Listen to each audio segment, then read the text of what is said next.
সালামু আলাইকুম। তেলের মেশিন, পলিথিন থেকে তেল হয় সেই মেশিন তৈরি করেছি এবং তৈরির ধরনটা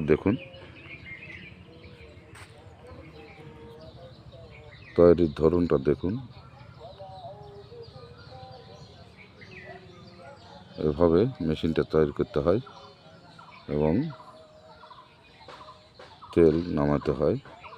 এই যে বড় ড্রামে, এই যে পশ্চিম পাশ যে ড্রাম আছে, ড্রামে আপনার পলিথিন ঢোকাতে হয় আর ওখানে আগুন দিতে হয়।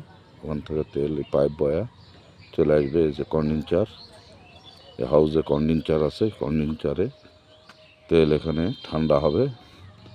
ঠান্ডা হওয়ার পরে এখান থেকে বের হয়, ঠান্ডা হয় যে এই পাইপ দিয়ে বের হয়, এখান থেকে এই ড্রামে আসবে। ড্রামের লাইনটা লাগানো হয়নি, এটা লাগাবো কিছুক্ষণ পরে। এই যে পলিথিন, এই পলিথিন দিয়ে আমার তেল তৈরি হয়। এটা যদি কারো প্রয়োজন হয় এসে দেখতে পারেন। এটা হলো চৌবাড়িয়া, মান্দা, নওগাঁ। গ্রামের নাম হোসেনপুর। এখানে চালির বাড়িতে আসলেই এই মেশিনটা দেখতে পাবেন এবং অনেক লোক আসে, আপনারা আসলে দেখতে পাবেন ইনশাল্লাহ।